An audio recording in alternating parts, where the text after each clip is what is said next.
नमस्कार। आज हम एक बहुत ही दिलचस्प मामले पर बात करने वाले हैं। ये दिल्ली हाई कोर्ट का केस है, दीप्ति कपूर बनाम कुणाल जुल का। हाँ, ये एक तलाक का मामला था, लेकिन इसमें खास बात थी। बिल्कुल, एक तलाक केस में पति ने सबूत के तौर पर एक सीडी पेश कर दी। अब ये सीडी थी किस चीज की? ये सीडी पत्नी के एक फोन कॉल की रिकॉर्डिंग थी, जो उन्होंने अपनी सहेली से की थी। और ये रिकॉर्डिंग पति ने बेडरूम में लगे सीसीटीवी कैमरे से की थी। वो भी गुप्त रूप से, मतलब पत्नी को पता नहीं था? जी हाँ, बिल्कुल, बिना उनकी जानकारी या सहमति के। पति का कहना था कि इस बातचीत से क्रूरता साबित होती है, जो तलाक का एक आधार है। जाहिर है पत्नी ने इसका विरोध किया होगा। हाँ, उन्होंने कहा कि सीडी से छेड़छाड़ की गई है, ये टैंपर की हुई है, और सबसे बड़ा मुद्दा उठाया निजता का। उनका कहना था कि ये रिकॉर्डिंग उनके मौलिक अधिकार, राइट टू प्राइवेसी, का उल्लंघन है। तो यहीं पर वो बड़ा सवाल खड़ा हो जाता है, क्या फैमिली कोर्ट में ऐसा सबूत पेश किया जा सकता है जिससे किसी की निजता, प्राइवेसी भंग करके हासिल किया गया हो? ये तो काफी पेचीदा सवाल है। बिल्कुल, और ये सीधा जुड़ता है सुप्रीम कोर्ट के उस बड़े फैसले से, पुट्टस्वामी केस, जिसने निजता को एक मौलिक अधिकार का दर्जा दिया था। अच्छा, तो इस केस में हुआ क्या? फैमिली कोर्ट ने क्या किया पहले? देखिए, फैमिली कोर्ट ने शुरू में, मतलब 24 दिसंबर 2018 के अपने आदेश में पति को वो सीडी पेश करने की इजाजत दे दी इजाजत। हाँ, और ये भी कहा कि सीडी की प्रामाणिकता जांचने के लिए उसे फोरेंसिक लैब FSL भेजा जाए। ओके। लेकिन पत्नी इस आदेश के खिलाफ हाईकोर्ट चली गई। उनका मुख्य तर्क यही था, निजता के अधिकार का हनन। और उन्होंने पुट्टस्वामी का हवाला दिया होगा। बिल्कुल, उनका मेन आर्ग्यूमेंट पुट्टस्वामी पर ही आधारित था कि निजता अब मौलिक अधिकार है, तो गैर कानूनी तरीके से, खासकर प्राइवेसी भंग करके लिया गया सबूत कोर्ट कैसे मान सकता है। उन्होंने फैमिली कोर्ट एक्ट के सेक्शन 14 पर भी कुछ कहा। ये सेक्शन तो कोर्ट को सबूत लेने में थोड़ी ढील देता है ना? हाँ, उन्होंने सेक्शन 14 का जिक्र किया। कहा कि ये सेक्शन कोर्ट को थोड़ी छूट देता है, पर इतनी भी नहीं कि वो संविधान के दिए मौलिक अधिकारों का ही उल्लंघन कर दे। मतलब गैर संवैधानिक सबूत को स्वीकार नहीं किया जा सकता।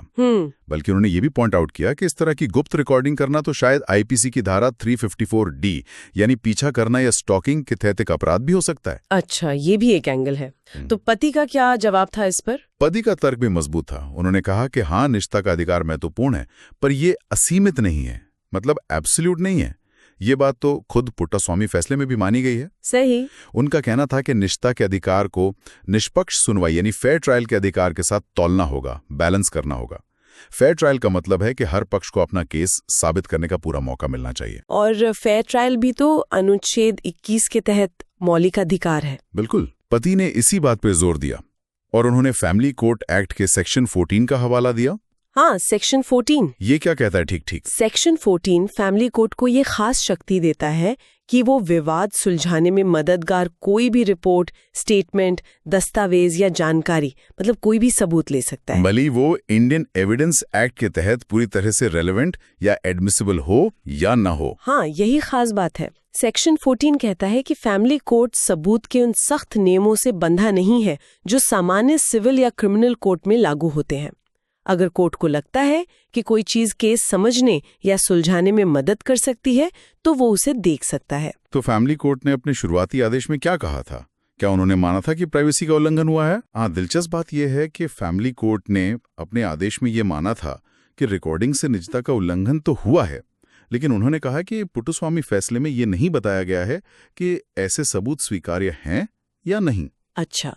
तो फैमिली कोर्ट ने सेक्शन 14 पर भरोसा किया और कहा कि अगर सबूत विवाद के निपटारे में मददगार है तो उसे रिकॉर्ड पर लिया जा सकता है, भले ही उसे कैसे भी हासिल किया गया हो। तो मामला गया हाईकोर्ट। हाईकोर्ट ने क्या नजरिया अपनाया? दिल्ली हाईकोर्ट ने पुराने स्थापित कानूनी सिद्धांतों को देखा। उन्होंने पुरनमल, RM मलकानी, नवजोत संधू जैसे कई केसों का हवाला दिया। इन सब में एक ही बात निकल कर आई थी। वो क्या थी? कि सबूत कोर्ट में स्वीकार्य होगा या नहीं, इसका मुख्य टेस्ट यह है कि वो रेलेवेंट है या नहीं। मतलब क्या वो केस से जुड़ा हुआ है और मुद्दे को समझने में मदद करता है। इस बात से फर्क नहीं पड़ता कि उसे हासिल कैसे किया गया, भले ही गैर कानूनी तरीके से। हाँ, सिद्धांत यही कहता है। पुरनमल में तो साफ कहा गया था कि अगर अवैध तलाशी में भी कोई रेलेवेंट चीज मिलती है तो वो कोर्ट में सबूत के तौर पर मानी जा सकती है। कोर्ट सबूत की जांच करेगा, सबूत लाने वाले के तरीके की नहीं। लेकिन पुट्टस्वामी के बाद जब निजता मौलिक अधिकार बन गया, तब भी ये सिद्धांत लागू होता है। ये थोड़ा अजीब नहीं लगता? खासकर जब बात बेडरूम की प्राइवेट बातचीत की रिकॉर्डिंग की हो। ये एक बहुत अहम सवाल है। हाईकोर्ट ने इस पर विचार किया। उन्होंने पाया कि सुप्रीम कोर्ट ने पुट्टास्वामी के बाद भी यशवंत सिन्हा जैसे मामले में इसी सिद्धांत को दोहराया है।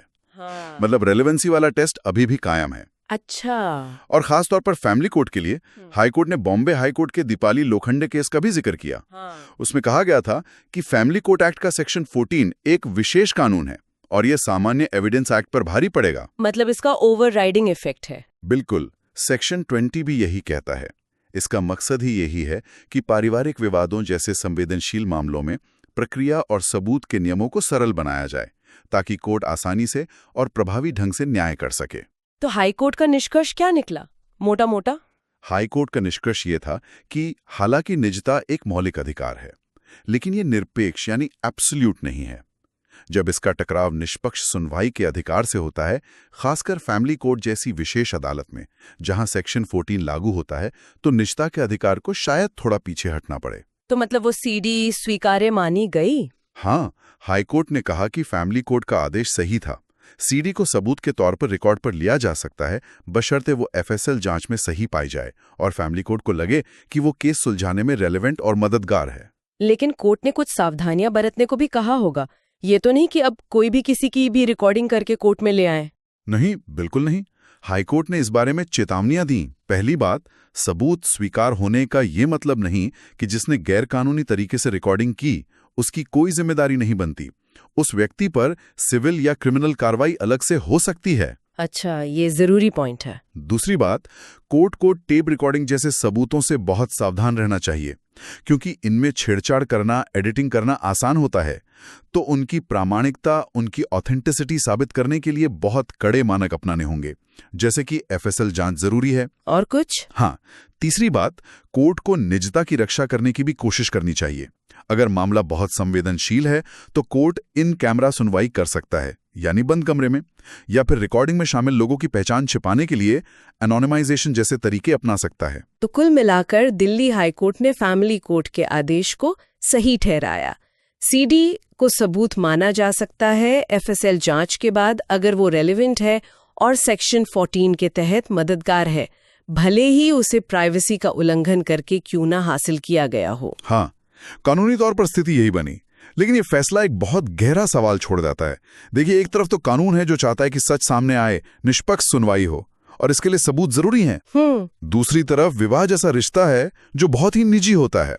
उसमें आपसी विश्वास और निजता की एक अपनी जगह होती है, एक पवित्रता होती है। सही कहा। तो सवाल ये उठता है कि क्या इस तरह के सबूतों को जो निजता भंग करके हासिल किए गए हैं, आसानी से स्वीकार कर लेने से हम कहीं अनजाने में रिश्तों के अंदर एक तरह की जासूसी या निगरानी को बढ़ावा तो नहीं दे रहे?